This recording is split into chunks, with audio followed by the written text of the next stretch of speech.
मत्ती की किताब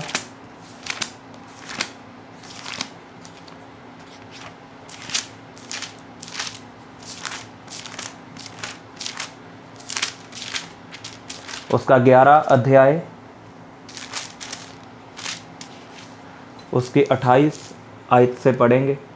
हे सब परिश्रम करने वालों और बोझ से दबे हुए लोगों, मेरे पास आओ, मैं तुम्हें विश्राम दूंगा।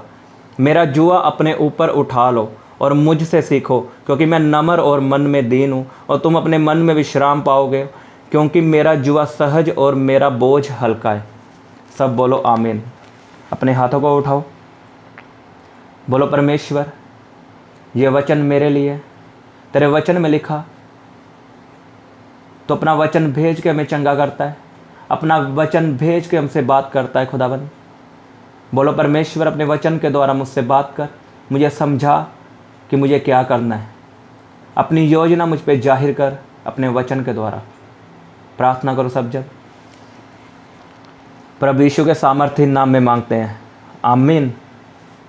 मैंने आपको क्या बताया था कि अगर लंबे समय से आपको चंगियाई नहीं मिल रही, आपके काम नहीं बन रहे, तो आप सेवा करो। कई बार हमारे जीवन में चंगियाई नहीं आती, हम बहुत प्रार्थना करते हैं, हम पवित्रताई में भी जीते हैं, रोजे भी रखते हैं, लेकिन इसका कारण होता है परमेश्वर हमसे सेवा चाहता है, अपने काम चाहता है, और सेवा ना करने के कारण हमारी चंगियाई रुकी हुई होती है। मैंने आपको बताया था, अगर लंबे समय से आपको चंगियाई नहीं मिल रही, छुटकारा नहीं मिल रहा, आप सेवा करके देखो, आपको छुटकारा मिलेगा। यूसुफ को कब छुटकारा मिला? अब ध्यान से आप बाइबल को पढ़ो, आपने उत्पत्ति में पढ़ना है, यूसुफ के बारे में 37 अध्याय से आपने उसको ध्यान से पढ़ना है। लिखा, उसके भाइयों ने उसे बेच डाला मिस्रियों के हाथों में, तब भी उसका छुटकारा नहीं हुआ। वो परमेश्वर को मानने वाला इंसान था यूसुफ। पोतीफर की पत्नी ने उसके साथ सेक्स करना चाहा, वो उसे छोड़ के भागा यूसुफ, और पोतीफर की पत्नी ने उल्टा उसी पे इल्ज़ाम लगाया, वो जेल में डाला गया। परमेश्वर उसके साथ था, लेकिन उसका छुटकारा नहीं हुआ। वो परमेश्वर को मानने वाला इंसान था, और उसे छुटकारा कब मिला? जब उसने सेवा की। लिखा, जब राजे का पकानेहार और पिलानेहार जेल में डाला गया, तो उन दोनों को दर्शन आता है, और वो अपना दर्शन यूसुफ को बताते हैं, और यूसुफ उन्हें दर्शन का मतलब बताता है। इसका मतलब यूसुफ ने सेवा की थी। वो क्या थी? वो सेवा थी। और जब उन्हें दर्शन का मतलब बताता है, तो लिखा, यूसुफ छुड़ाया जाता है। आप जब तक सेवा नहीं करोगे, आप छुड़ाए नहीं जाओगे। मूसा कब छुड़ाया गया? जब उसने सेवा की। दाऊद कब छुड़ाया गया? आप ध्यान से बाइबल को पढ़ो।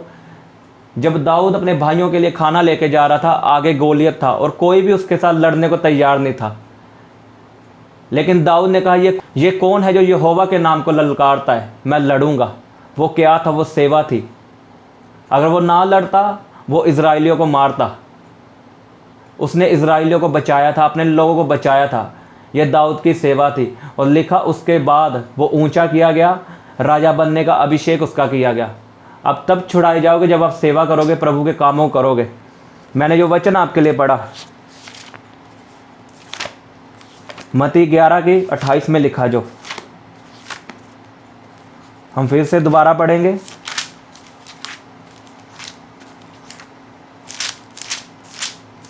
लिखा,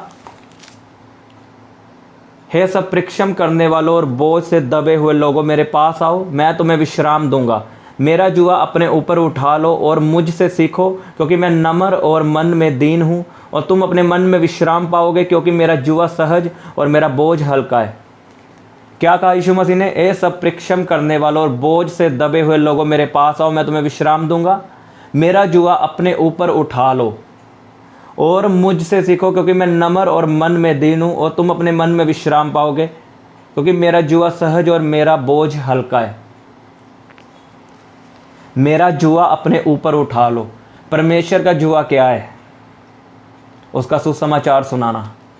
जब यीशु मसीह ने स्वर्ग उठाए जाना था, अपने चेलों को क्या कहा कि जाओ, कोने कोने में जाके प्रचार करो, सुसमाचार सुनाओ, लोगों को चेला बनाओ, बैप्टाइज करो, ये क्या है? और लोग बोलते हैं सुसमाचार सुनाना अकेला पास्टर की सेवा है। ये सभी की सेवा है। इवेंजलिज्म सभी की सेवा है। अगर आपको अपनी बुलाहट नहीं पता, पर आपको इतना तो पता होना चाहिए, मुझे इवेंजलिज्म के लिए बुलाया गया है, मुझे सुसमाचार सुनाने के लिए बुलाया गया है। यीशु मसीह ने सभी से कहा जाके चेला बनाओ, सुसमाचार सुनाओ। आज लोग छुटकारा चाहते हैं लेकिन उसका काम नहीं करना चाहते। यीशु मसीह ने कहा अपना बोझ मुझे दो और मेरा बोझ तुम उठाओ। आपका बोझ क्या है? आपकी बीमारी, आपका कैंसर, रसोली, गरीबी, शराब, यह क्या है? आपका बोझ है जो आपके लिए भारी है, लेकिन ये परमेश्वर के लिए हल्का है, वो इसे उठा सकता है। और परमेश्वर का बोझ क्या है? सुसमाचार, प्रार्थना करना, पवित्रताई में जीना, रोजे रखना, ये हल्का बोझ है। अब सुसमाचार यीशु मसीह नहीं सुना सकता, ये आपका काम है। अब उसने आपको और मुझको चुना है। उसने लिखा मेरा बोझ उठाओ, वो हल्का है। अगर आप चाहते हो मेरी जीवन से बीमारी खत्म हो, गरीबी खत्म हो, कैंसर खत्म हो, शराब खत्म हो, तो एक ही काम है, सेवा। अपना बोझ परमेश्वर को दो, परमेश्वर का बोझ आप उठाओ। मैं आपको सच में बता रहा हूँ, जब आप सेवा करोगे आप छुटकारा पाओगे, आप बड़ा छुटकारा पाओगे। बड़े छुटकारे का मतलब आपका घराना भी छुटकारा पाएगा, आपके बच्चे भी छुटकारा पाएंगे। आमीन। क्या कहा परमेश्वर ने? अपना बोझ मुझे दो। कब यूसुफ छुड़ाया गया? जब यूसुफ ने परमेश्वर का बोझ लिया, जब उसने दर्शन का मतलब बताया, सेवा की परमेश्वर के, लिखा वो छुड़ाया गया। कब दाऊद छुड़ाया गया? कब राजा बना? जब वो गोलियत से लड़ा इज़राइलियों के लिए। आज परमेश्वर ने आपको चुना लोगों के लिए, अन्य जातियों के लिए, कि आप उसका सुसमाचार लेके जाओ। अब कई लोग दूर रहते हैं, वहाँ पे चर्च नहीं होती, तो आप सुसमाचार सुना सकते हो कि यीशु मसीह जीवित परमेश्वर है। वो धर्म बदलने के लिए नहीं आया, वो आपकी ज़िंदगी बदलने के लिए आया, वो आपके लिए मारा गया, गाड़ा गया। आप इस वीडियो को शेयर कर सकते हो।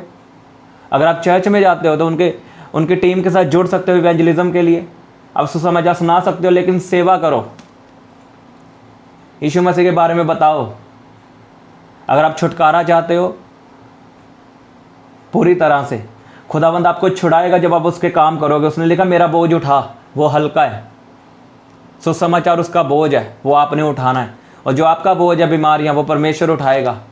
परमेश्वर आपको सच में चंगा करेगा, पूरी तरह से चंगा करेगा प्रभु यीशु के सामर्थी नाम में। तैयार हो आप परमेश्वर के काम करने के लिए? उसके काम करके देखो, डिप्रेशन आपकी ज़िंदगी से चला जाएगा। लिखा आप अपने मन में विश्राम पाओगे, आपको रियल वाली शांति मिलेगी। वो शांति नहीं जो संसार देता है, जो हमें सॉन्ग सुन के मिलती है, मूवीज़ देख के मिलती है, वो थोड़ी देर के लिए होती है। लेकिन जब प्रभु आपको शांति देगा, आपको अंदर पता होगा, आपको फील होता होगा कि सच में ये शांति सबसे अलग है, कोई मुझे दे नहीं सकता। वो कब मिलेगी? जब आप परमेश्वर के काम करोगे। आपको डिवाइन हीलिंग मिलेगी, खुदाबंद आपको चंगा करेगा। आज आपका भाई नशे में है, आप उसके लिए प्रार्थना करते हो, लेकिन अपने मोहल्ले में जाके देखो कितने नशे में है। क्या आपने कभी उनके लिए प्रार्थना की? कितने आपके मोहल्ले में बीमार है, कभी उनके लिए प्रार्थना की? आप अपने घराने के लिए प्रार्थना करते हो, परमेश्वर से चंगा कर, लेकिन अपने मोहल्ले में जाकर देखो कितने लोग बीमार पड़े हैं, उनकी प्रार्थना करो। परमेश्वर का वचन लोगों को सुनाओ। आज विरोध हो रहा है, आज लोग धमकियां दे रहे हैं कि अगर आप प्रभु के काम करोगे हम तुम्हें मार डालेंगे। लेकिन आप बाइबल पढ़ के देखो, जब भी हमला होता है मसीही लोगों पे, जब भी सुसमाचार रोकने की कोशिश की गई है, तब सुसमाचार बढ़ा है, तब लोग बड़े हैं, चर्चें बड़ी हैं, मसीही लोग बड़े हैं। चेलों को रोकने की कोशिश की, क्या हुआ? आज वही 12 चेलों ने पूरी दुनिया हिला के रखी है। ये वक्त परमेश्वर के काम करने का है, लोगों से डरने का नहीं। आपने लोगों का सुसमाचार सुनाना है, परमेश्वर आपको बचाएगा, आपको संभाल के रखेगा, वो आपको इस्तेमाल करेगा। भूल जाओ अपनी चिंताओं को, भूल जाओ अपनी बीमारियों को, अपना ध्यान हटा लो अपनी बीमारियों से और परमेश्वर के वचन की ओर लगाओ, उसके कामों की ओर लगाओ। आप देखोगे बड़े बड़े कामों को, छुटकारे को, आशीषों को। आप अपनी प्रेयर रिक्वेस्ट हमें फेसबुक या इंस्टाग्राम पर भेज सकते हैं। उनके लिंक नीचे डिस्क्रिप्शन पर दिए गए हैं। हम आपके लिए हर रोज़ सुबह 4 बजे और शाम 5 बजे प्रार्थना करते हैं। आप भी उस प्रार्थना में आशीष पाएं। आप हमारे चैनल को सब्सक्राइब करें और इस प्रार्थना को शेयर करें। आप सबको हमारी तरफ से जय मसीह की।